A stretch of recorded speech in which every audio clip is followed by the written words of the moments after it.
UP board examination 2024 27 फरवरी 2024 का जो आप लोगों का पेपर होने वाला है उससे रिलेटेड कुछ इंपॉर्टेंट टॉपिक्स आप लोगों को बताने वाले हैं क्लास 10th वाले बच्चों के लिए। जो इंपॉर्टेंट रहेगा आप लोग ध्यान से समझिएगा।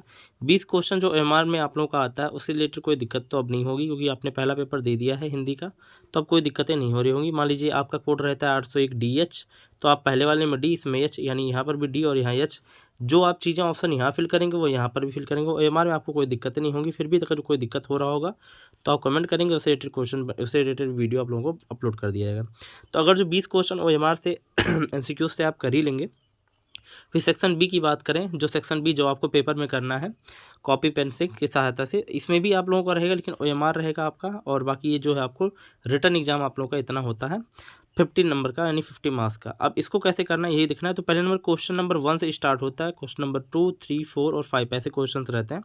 अब हमें क्या करना है, क्वेश्चन नंबर फर्स्ट यानी प्रश्नोत्तर संख्या जैसा आप डालते हैं, तो क्वेश्चन नंबर फर्स्ट में आप देखेंगे कि 2 नंबर वाले क्वेश्चन रहेंगे, जो कम से कम 6 क्वेश्चन आप लोगों को करने होंगे, यानी 6 क्वेश्चन आपको मिलेगा 2 नंबर का, जो आपके 12 मार्क्स के मिलने वाले हैं। और ये ओवरऑल जितने भी चैप्टर्स हैं, यानी माध्य, माध्यिका, शून्य, शंकु, बेलन, पूर्ण संख्या, ये सब, और cos 10 की जो वैल्यू होती है उससे रिलेटेड टोटल क्वेश्चन इसके अंदर रहते हैं।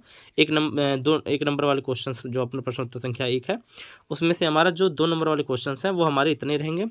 फिर हमारा क्वेश्चन नंबर जो सेकंड होता है उसमें टोटल जो क्वेश्चन रहेंगे वो 6 रहेंगे, यानी 6 क्वेश्चन दिया जाएगा, जिसमें कहेगा कि 5 क्वेश्चन आप लोगों को सॉल्व करने हैं, यानी 5 क्वेश्चन वो, और 5 क्वेश्चन जो होता है वो टोटल 4 नंबर के रहते हैं, यानी ये 4 नंबर का क्वेश्चन है और ये आपका 2 नंबर का क्वेश्चन रहेगा।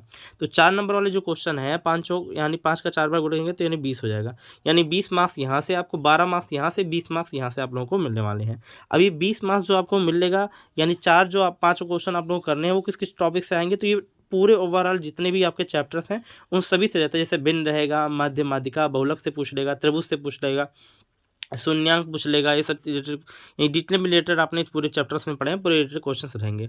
अब जो क्वेश्चन नंबर 3, 4 और 5 है, इन सब जो रहता है ये सभी 6 नंबर का रहेगा, ये आपको याद रखना पड़ेगा। 6 मार्क्स के ही सभी रहेंगे, लेकिन इन सभी में एक खासियत अच्छी है कि इसमें अथवा करके रहता है। अब मान लीजिए अथवा करके रहेगा तो आप लोगों को कोई दिक्कत नहीं होगी, ये नहीं आएगा, दूसरा आप कर लेंगे, तो ये चीज़। लेकिन आप जब लिखेंगे, मान लीजिए लिखेंगे प्रश्नोत्तर संख्या 3 लिख दिया आपने, तो प्रश्नोत्तर संख्या 3 बगल में लिख देंगे अथवा। मगर अगर जो आप अथवा उसका कर रहे हो तो आप अथवा बगल में लिख दो, जिससे ये रहे एग्जामिनर को कोई दिक्कतें ना हो, क्योंकि एग्जामिनर जितना ही फायदा रहेगा उसको चेक करने में कॉपी उतनी दिक्कतें उसको नहीं होंगी।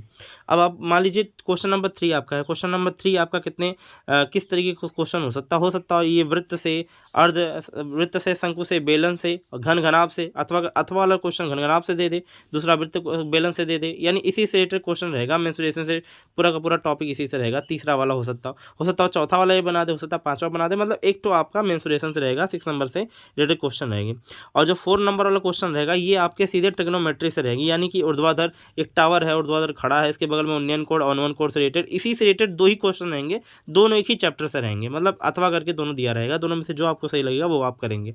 और 5वां नंबर क्वेश्चन जो आप लोगों का रहेगा, जैसा आपने पढ़ा है कि पुत्र की आयु पुत्री से इतनी बड़ी है, पिता की आयु, वैसे करके क्वेश्चन जो आप लोगों ने पढ़ा है उससे रिलेटेड 6 मार्क्स का क्वेश्चन आप लोगों को बनाएगा, यानी द्विघात समीकरण से। और उसके बाद ये रैखिक युग्म है या नहीं है, या क्या चीज़ें इसके अंदर है, इस रिलेटेड क्वेश्चन आप लोगों का रहेगा। यानी टोटल ये आपका कितना हो गया, 6 × 3 यानी कि 18 मार्क्स का हो गया आपका। 18 मार्क्स ये इसका हो गया, उसके बाद आपका ये 12 मार्क्स, ये 20 मार्क्स, यानी टोटल मिला के आपके 50 मार्क्स की ये आपके रिटर्न एग्जाम होंगे। 50 मार्क्स जो आपको पेन और कॉपी पे करना है। बाकी ये आपका 20 नंबर का ओएमआर, यानी टोटल आपके पूरे के पूरे मार्क्स जो है यहाँ से कलेक्ट हो जाते हैं 70 मार्क्स के। और 30 मार्क्स तो आप जानते ही हो कि आपको प्रैक्टिकल में स्कूल की तरफ से दिया जाता है। अब आप लोगों को समझ में आ गया हो कि किस तरह से क्वेश्चन आप लोगों को मिलना है, कैसे क्वेश्चन आप लोग करना है। सेम यही पैटर्न फॉलो कीजिए। पहले कोशिश कीजिए कि आप ओएमआर करें, उसके बाद आप लोग चीज़ें करें। ओएमआर में जो टॉपिक आपको समझ में नहीं आ रहा उसे छोड़ दें, 90% ओएमआर पहले क्लियर कर लेंगे, उसके बाद जो क्वेश्चन आप लोगों को टच करना स्टार्ट करेंगे, जिससे आप लोगों का पेपर